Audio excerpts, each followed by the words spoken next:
안녕하십니까. JTV 저녁 뉴스입니다. 전라북도의 대표 농정정책인 삼락농정이 시행 2년이 지났지만 큰 성과가 없다는 지적이 나왔습니다. 전북도의회 양용호 의원은 삼락농정이 추진된 지 2년이 지났는데도 주로 홍보에 집중하는 느낌을 줄 뿐 실질적인 효과가 나오지 않고 있다며 전략 사업을 발굴하라고 주문했습니다. 전라북도는 삼락농정의 대표 사업으로 농산물의 최저 가격을 보장하기로 하고 올해 배추와 물을 시범 사업으로 정했지만 최근 무와 배추 가격이 오른 데다 다른 작목으로 전환한 농가가 많아 첫 농산물 최저 가격 보장의 참여율은 57%로 높지 않았습니다.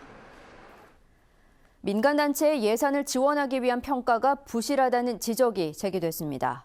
전라북도 의회 허남조 의원은 지난해 민간단체 지원 사업 246개의 평가 결과를 분석한 결과 79점이 95개, 59점이 56개에 이르는 등 같은 점수의 사업이 너무 많고 2년 연속 동일한 점수를 받고도 한 해는 지원 대상에서 탈락한 기관도 있는 것으로 나타났다고 밝혔습니다. 허남조 의원은 평가가 형식적으로 이뤄지고 있고 단체 길들이기 의혹도 제기되고 있다며 개선을 촉구했습니다. 김제 오리농장에서 발생한 AI 확산을 막기 위해 거점 소독 시설을 추가로 설치합니다. 전라북도는 김제와 전주, 군산 등 6개 시군에 거점 소독 시설 17곳을 설치한 데 이어 이번 주 안에 추가로 8곳을 설치 운영하기로 했습니다. 또 김제와 익산 축산 농가에 소독약품을 공급해 방역 활동을 강화하기로 했습니다. 전주시가 장례식장 같은 시설의 입지를 규제하는 도시계획 조례 개정안의 심의를 시의회에 요청했습니다. 입지 규제안은 장례식장과 고물상, 묘지 관련 시설과 태양광 발전 시설은 공동주택 등에서 일정 거리 안에는 허가를 불허하고 녹지 지역에서는 공동주택을 허용하지 않는 내용을 담고 있습니다. 전주시의회는 조례 개정안이 다음 달에 시의회를 통과하면 곧바로 시행에 들어갈 예정입니다. 법조타운이 들어서는 전주 만성지구에 초대 대법관을 지낸 가인 김병로 선생의 호를 딴 도루명 주소가 붙여졌습니다. 전주시는 도루명 주소위원회를 열고 만성지구에 가인로와 만성중앙로 등 19개 도루명을 부여했습니다. 또 에코시티에는 지명과 호수 이름 등을 딴 백성로와 새벽로, 화암로 등 19개 도루명을 부여했습니다. 고창과 전남, 장성을 잇는 국지도 49호선 개량 공사가 시작됩니다. 익산지방국도관리청은 고창과 장성을 잇는 국지도 49호선 가운데 솔제고개로 불리는 도계석정 2.6km 구간의 개량 공사를 다음 달부터 시작하기로 했습니다. 익산국토청은 오는 2021년에 개량 공사가 완료되면 급커브 구간이 줄어 교통사고를 예방할 것으로 기대했습니다.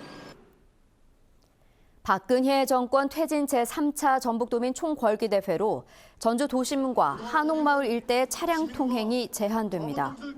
경찰은 무대 설치가 진행되는 모레 오전 11시부터 전주 민중서관과 다가교 구간의 차량 통행을 제한하고 집회가 시작되는 오후 5시부터는 충경로 사거리 모든 방향의 차량 통행을 제한할 계획이라고 밝혔습니다. 경찰은 또 행진이 시작되면 새누리당 사앞과 한옥마을 태조로 일대의 차량 통행이 제한된다며 차량 우회 등 시민들의 협조를 요청했습니다. 검찰이 진범 논란이 일었던 익산 약촌오거리 택시기사 살인 재심 사건의 상고를 포기하고 사건 관련자들에게 사과했습니다. 검찰은 보도자료를 통해 지금까지 드러난 증거 관계와 최근 수사 상황을 고려해 상고하지 않기로 했다며 오랜 기간 정신적, 육체적 고통을 겪은 피고인과 가족, 피해자 유족들에게 진심 어린 사과와 위로의 마음을 전한다고 밝혔습니다. 경찰도 삼례 나라슈퍼와 익산 약촌 오거리 사건 등 2건의 재심 사건 피해자와 유족에 대해 반성과 사과의 뜻을 전하고 수사 신뢰도 제고 방안을 마련하겠다고 밝혔습니다. 불법 조업 혐의로 몰수 처분된 중국 어선이 공개 매각돼 폐선 절차에 들어갔습니다. 군산 해양경비안전선은 지난해 12월 불법 조업을 하다 해경에 단속되자 달아난 혐의로 154톤급 중국 어선에 대한 법원의 몰수 판결이 확정돼 폐선 처리가 시작됐다고 밝혔습니다. 해경은 불법 조업만을 이유로 어선이 몰수 판결을 받은 건 이례적인 데다 공개 매각 뒤 선박이 해체되는 경우는 처음이라고 덧붙였습니다. 펜션에서 남녀가 숨진 채 발견돼 경찰이 수사에 나섰습니다. 군산경찰서는 오늘 오전 8시 10분쯤 군산시 야미도의 한 펜션에서 31살 오모 씨와 28살 이모 씨가 숨진 채 발견됐다고 밝혔습니다. 경찰은 유서는 발견되지 않았지만 방 안에 가스통이 있었던 점으로 미뤄 이들이 동반 자살을 한 것으로 보고 정확한 사건 경위를 조사하고 있습니다. 오늘 오전 5시 50분쯤 군산시 어청도 남서쪽 해상에서 조업을 하던 선원 55살 장모 씨가 실종됐습니다. 장 씨는 29톤급 어선에서 조업을 하기 위해 그물을 내리다가 그물에 걸려 바다에 떨어진 것으로 알려졌습니다. 해경은 경비 함정과 어선 등을 동원해 수색 작업을 벌이고 있지만 바람이 강하게 불고 파도가 높아 어려움을 겪고 있습니다. 전북은 오늘 바람이 불고 지난 2.9도, 전주는 5.1도에 머무는 등 추웠습니다. 오늘 밤부터 내일 아침 사이에는 서해안을 중심으로 눈발이 날리는 곳이 있겠습니다. 내일은 구름 많다가 낮부터 대체로 맑아지겠습니다. 아침 최저 기온은 영하 5도에서 영하 1도, 낮 최고 기온은 7도에서 9도로 오늘보다 조금 높겠습니다. 바다의 물결은 0.5에서 2m로 일겠습니다. 전주기상지청은 주말인 모레 오후에 비가 내린 뒤 일요일부터 기온이 올라 추위가 누그러질 것으로 내다봤습니다. JTBC 8시 뉴스 예고입니다. 현대중공업 군산조선소가 30여 개 사내 협력 업체들에게 현재 배정된 작업이 끝나는 대로 철수하라고 통보했습니다. 군산조선소 가동 중단이 하루하루 현실로 다가오고 있습니다. 이렇게 군산조선소 안팎의 위기감이 갈수록 커져가고 있지만 정부 대책은 겉돌고 협력업체들의 요구도 받아들여지지 않고 있습니다.